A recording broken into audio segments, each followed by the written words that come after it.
जय हिंद। आशा करता हूँ आप लोग अच्छे होंगे। दोस्तों, हमारे देश में जिस संस्कृत को पुराना मानकर लोग इग्नोर करते हैं, जिस संस्कृत को पढ़ने वाले को सामने वाले लोग वैल्यू नहीं करते हैं, जिस संस्कृत को पुराना मानकर उसके ऊपर लोग आइडियोलॉजी नहीं देना चाहते हैं, तरह तरह के तथ्य निकालते हैं, उसका मजाक उड़ाते हैं, आज उस संस्कृत के बारे में मैं आप लोगों के सामने कुछ बोलने जा रहा हूँ। आशा करता हूँ कि ये वीडियो आप लोगों को जरूर अच्छी लगेगी और आपके मन से जो संस्कृत के बारे में जो विकृतियां पैदा कर दी गई है, जो भ्रम फैलाया गया है, आज आपको एक्चुअल में पता चलेगा कि संस्कृत का आखिर कितना महत्व है। लेकिन इससे पहले एक खास सूचना देना चाहूंगा मैं आप लोगों को कि अगर आप YouTube की तरह मुझे इंस्टा और फेसबुक पर भी अपना सपोर्ट देना चाहते हैं, देश के काम में अपना हाथ बढ़ाना चाहते हैं, तो नीचे डिस्क्रिप्शन में लिंक है, आप वहां जाके फॉलो करके हमारे साथ हमारे देश को भी सपोर्ट कर सकते हैं। तो आइए शुरू करते हैं वीडियो। दोस्तों, संस्कृत को मानव कल्याण का सबसे बड़ा आधार स्तंभ बताया गया है। इससे जुड़ी बहुत सारी जीवन की घटनाएं, बहुत सारी जीवन के रहस्य जुड़े हुए हैं। लेकिन आजकल हमारे देश में पता नहीं क्यों संस्कृत भाषा की वैल्यू खत्म करते दी जा रही है। धीरे धीरे इसको खत्म किया जा रहा है। अगर मैं संस्कृत बोलता हूं तो मैं प्राचीन हूं, अगर मैं हिंदी बोलता हूं तो मेरी कोई वैल्यू नहीं, अगर मैं इंग्लिश बोलता हूं तो मैं बहुत प्रोफेशनल हूं, नहीं तो मैं कुछ भी नहीं, अगर मैं छोटे शहर से हूं, छोटे गांव से हूं तो मैं गवार हूं, अगर मैं शहर से हूं तो मैं प्रोफेशनल हूं। ये कहां का लॉजिक है भाई, कहां का लॉजिक है? आप इंग्लिश बोलो, उससे कोई एतराज नहीं, आप प्रोफेशनल बनो, लेकिन आप संस्कृत को गलत नहीं ठहरा सकते। इसके बहुत सारे प्रमाण हैं और इसका पूरा विश्व लोहा माना है। बड़े बड़े डॉक्टर, IIT जो भी पढ़ाई करते हैं, बड़े बड़े इंजीनियर, उन सारे जो इंजीनियर डॉक्टर्स की जो किताबें हैं, वो कहीं ना कहीं जो किताबें वो लोग पढ़ते हैं, वो उन सारी चीजों को अगर आप आकलन करेंगे तो वो सारी चीजें संस्कृत के द्वारा लिखी गई वेदों में है। लेकिन आपके पास टाइम नहीं है पढ़ने को, आप अपने बुकों में घिरे रहते हैं, क्योंकि आपका मानना है कि संस्कृत पढ़ के सिर्फ आप पंडित बनेंगे, डॉक्टर या इंजीनियर तो बन नहीं सकते। आप जिसके बारे में नहीं जानते वो वेद की नींव ही विज्ञान है, और जिस संस्कृत की आप बात कर रहे हैं वो संस्कृत पूरी तरह से वैज्ञानिक है। लेकिन आपको टाइम निकाल के पढ़ना होगा, इस संस्कृत को आकलन करने के लिए आपको समझना होगा कि आखिर संस्कृत में कितना पावर है, जिसके अकेले 1200 स्कूल और 14 यूनिवर्सिटी जर्मनी में है, जो कि बहुत बड़ी बात है। Father of atom Robert J Oppenheimer ने बोला था कि वो भी एक भगवत गीता के एक श्लोक से प्रभावित थे। क्यों? क्योंकि वो भगवत गीता को अपना आइडियल मानते थे, और वो भगवत गीता बोलने वाला भी कोई बड़े शहर से नहीं था, वो भी एक छोटे से शहर मथुरा से था।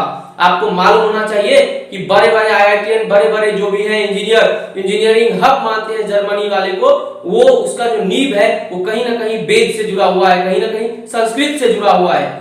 यूनाइटेड नेशन ऑर्गेनाइजेशन के तहत दुनिया की 97% भाषाएं संस्कृत से पूरी तरह प्रभावित है। इसके अलावा आपको ये बात जानकर बहुत हैरानी होगी कि कंप्यूटर द्वारा मैथ के क्वेश्चन को सॉल्व करने वाली विधि, एल्गोरिदम इंग्लिश में बनी है, अंग्रेजी में बनी है, ऐसा बिल्कुल भी नहीं है। ये जो है पूरी तरह से संस्कृत में बनी हुई है, जो कि अपने आप में एक बहुत बड़ी बात है। और एक बात और बता दूं कि दुनिया में जितनी भी भाषाएं हैं उनके शब्द से कहीं ज्यादा शब्द संस्कृत के पास अभी भी है। 102 अरब 78 करोड़ और 50 लाख शब्द हैं संस्कृत के पास। इसके बाद भी संस्कृत के शब्दों के जोड़ने के बाद भी इसके वाक्य बड़े नहीं बनते हैं, छोटे वाक्यों में भी बात पूरी हो जाती है। ये एक बहुत बड़ी मिसाल है अपने आप में। फार्वेस मैगजीन ने 1987 ईस्वी में संस्कृत को कंप्यूटर सॉफ्टवेयर के लिए सबसे उत्तम भाषा माना था। उसके अलावा अमेरिकी अंतरिक्ष एजेंसी नासा के अंतर्गत पृथ्वी पर सबसे स्पष्ट बोली जाने वाली भाषा संस्कृत है, जो कि कंप्यूटर प्रोग्रामिंग के लिए बहुत ही कारगर है, बहुत ही उत्तम है। इसके अलावा नासा के पास संस्कृत की 6000 पांडुलिपियां हैं, जिस पर नासा रिसर्च कर रहा है, और 2034 में आने वाली 6th और 7th जनरेशन की कंप्यूटर वो संस्कृत भाषा से बनी हुई होगी। ये भी अपने आप में एक बहुत बड़ी बात है। आपको ये बात जान के और भी हैरानी होगी कि संस्कृत को पढ़ने से दिमाग इतना तेज होता है, जो दिमाग का जो पूरा का पूरा सिस्टम है वो समझिए ऑन हो जाता है।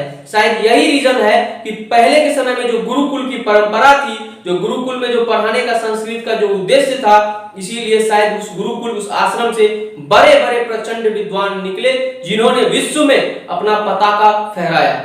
आज जिस संस्कृत ने हमें नमस्ते करना सिखाया, पूरे विश्व में भारत का एक अलग स्वरूप दिखाया, आज उस संस्कृत का भारत में ही धीरे धीरे वैल्यू खत्म होती जा रही है। यह अपने आप में एक बहुत बड़ा दुर्भाग्य है, और इसके लिए आप लोगों को सोचना होगा। आपको मालूम होगा कि इंग्लिश पढ़ के या इंग्लिश बोल के लोग खुद को प्रोफेशनल समझते हैं, और इंग्लैंड की जो मातृभाषा है अंग्रेजी, वो हमारे देश में ही सबसे ज्यादा घसी जाती है, सबसे ज्यादा उसको सीखने का लोग ट्राई करते हैं, खुद को प्रोफेशनल समझते हैं। मेरे को इससे प्रॉब्लम नहीं है कि आप प्रोफेशनल बनिए या उसको पढ़ने से आपको प्रोफेशनल समझिए, लेकिन आप संस्कृत के ऊपर उंगली भी नहीं उठा सकते हैं जब तक आपको इसके बारे में कुछ भी जानकारी ना हो। आपको ये जानकर हैरानी होगी कि संस्कृत में जो बहुत सारे शब्द हैं, जो इंग्लिश ने जिसको कॉपी किया, वो मैं आपको बताना चाहूंगा।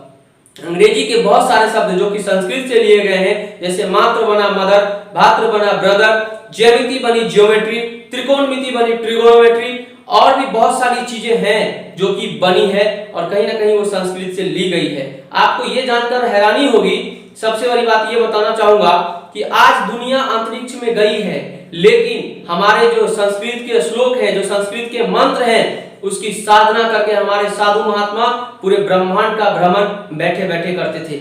आज आपके पास मोबाइल फोन आया है तो आप वीडियो कॉल बात करते हो, एक दूसरे से चैट करते हो, लेकिन संस्कृत की मंत्र की साधना करके बड़े बड़े ऐसे ऐसे साधु महात्मा हुए हैं जो बैठे बैठे ध्यान लगा के आपका पूरा बता सकते हैं कि कहां पे क्या चल रहा है। आज आप गूगल पे सर्च मारते हो, इधर उधर भटकते हो अपना भविष्य देखने के लिए, अपना प्रेजेंट बताते हो, अपना ये बताते हो, अपना प्रेजेंट डालते हो गूगल पे, लेकिन आपको ये जानकर और भी हैरानी होगी कि सिर्फ आपको देखने मात्र से उस संस्कृत के साधना करके उस साधक जितने भी हुए हैं, आपको देखने मात्र से बिना गूगल किए हुए आपका वर्तमान, भूत और भविष्य तीनों एक साथ बता सकते हैं। ये है पावर ऑफ संस्कृत। लेकिन जैसा कि कहावत है, घर की मुर्गी दाल बराबर, सेम चीज यहाँ भी अप्लाई होता है। हम लोग अपनी भाषा, अपनी आधार स्तंभ को भूल चुके हैं और शायद यही कारण है कि आज बहुत सारी परेशानियों को हम लोग को झेलना पड़ रहा है। आपको ये चीज जान के और भी हैरानी होगी कि हम जिस संस्कृत की अपने देश में कदर नहीं करते हैं, उसका विदेश में कितना प्रचार प्रसार हो रहा है। लंदन और आयरलैंड की कई ऐसी स्कूलें हैं जहां पे संस्कृत को कंपलसरी कर दिया गया है। अमेरिका के इंटरनेशनल हिंदू वैदिक यूनिवर्सिटी में के द्वारा ये कहा गया है कि संस्कृत को बोलने से जीभ की सारी मांसपेशियों का इस्तेमाल होता है और ब्लड सर्कुलेशन भी अच्छा रहता है। समझ सकते हैं आप कि विदेश के लोग इन चीजों को मान रहे हैं, लेकिन हम लोग अंधे बन के बैठे हुए हैं और इस पे कभी सोचने के लिए भी हमारे पास समय नहीं है। इसके अलावा संस्कृत बोलने से तंत्रिका तंत्र सक्रिय हो जाता है, जिससे आपकी एकाग्रता बढ़ती है, आपकी पढ़ने की क्षमता बढ़ जाती है। कर्नाटक का एक मातूर गांव है, बहुत बड़ा फेमस गांव है, जहां पे बच्चा समझिए संस्कृत बोलता है। भारत का एक ऐसा भी गांव है जहां के लोग आज पूरी तरह से संस्कृत ही बोलते हैं। समझिए अपने आप में कितनी बड़ी बात है और अपने आप में ये कितनी बड़ी वैल्यूएबल चीज है। 1970 में एक सुधर्मा नाम का अखबार निकला था जो कि प्रकाशित हुआ था फर्स्ट टाइम, वो आपको संस्कृत में ही था और संस्कृत में ही उसका जो है निर्माण किया गया था, जो कि आज आपको ऑनलाइन भी अवेलेबल है। आप जाके संस्कृत अगर इंटरेस्टेड है तो आप ऑनलाइन भी पढ़ सकते हैं। इसके अलावा आपको बताना चाहूंगा कि बाबा साहेब अम्बेडकर का यह मानना था कि अगर सभी भाषाओं को एकता में बांधने का कोई सूत्र हो सकता है तो वो है संस्कृत। संस्कृत ही एकमात्र देश की ऐसी भाषा है जो कि सभी भाषाओं को एक सूत्र में बांधकर रखा जा सकता है इसके द्वारा। इसके लिए उनका मानना था कि संस्कृत सबसे उत्तम भाषा है पूरे देश के लिए। साल 2001 में हमारे देश में संस्कृत पढ़ने वालों की संख्या 14,000 थी, जबकि यही संख्या 2011 में 24,000 हो गई बढ़ के।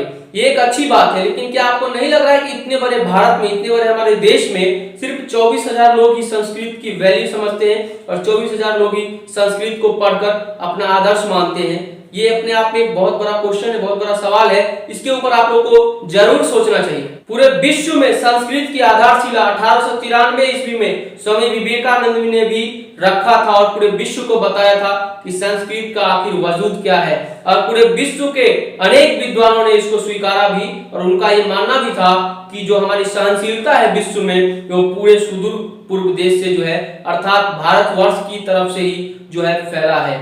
और सहनशीलता का बहुत बड़ा उदाहरण है हमारे संस्कृत की एक एक श्लोक में, वाणी में इतना समरसता है कि लोगों के प्रति प्यार और जो है अपनी जो सद्भावना को बढ़ाते हैं। लेकिन यही चीज आज के लोगों को समझ में नहीं आती है। वो लोग संस्कृत पढ़ के पता नहीं गलत गलत विकृत निकालते हैं, गलत गलत अर्थ निकालते हैं, उनको पता नहीं कौन समझाए। पूरे विश्व के बड़े बड़े वैज्ञानिकों का यह मानना है कि संस्कृत सभी भाषाओं की जननी है, इससे ही लगभग सभी भाषाओं का उदय हुआ है।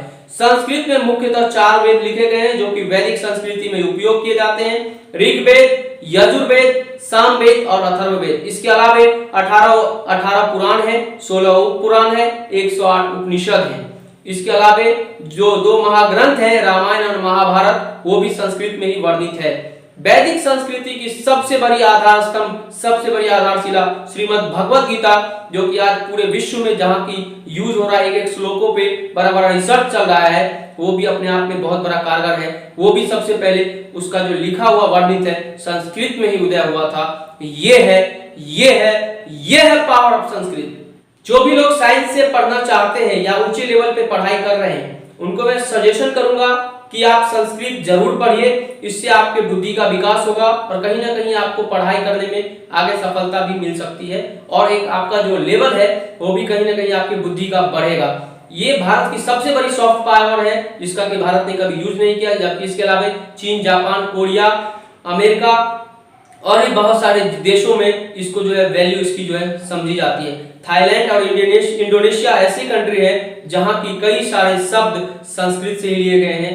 अतः मैं आप लोगों से निवेदन करूंगा कि इस संस्कृत को पूरे भारत में जगह जगह इसके अलग जगाइए, इसके दीपक को जलाइए, जिससे भारतवर्ष पुनः दीपकमय हो जाएगा, रोशनी से भर जाएगा और हमारे देश में निश्चित ही हमारे देश में एक जो है प्रसन्नता और एक उल्लास का माहौल बन जाएगा।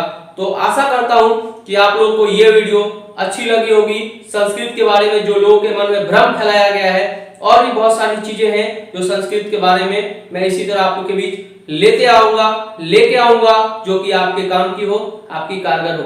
अगर आप मुझे और हमारे देश को सपोर्ट करना चाहते हैं तो इस वीडियो को शेयर जरूर कीजिए, ताकि लोगों को पता चले कि आखिर संस्कृत है क्या, और संस्कृत की जो वैल्यू जो आज के डेट में हमारे समाज में, हमारे देश में कम हो गई है, उसकी वैल्यू एक ऊंचे लेवल पे जाए। जय हिंद, वंदे मातरम।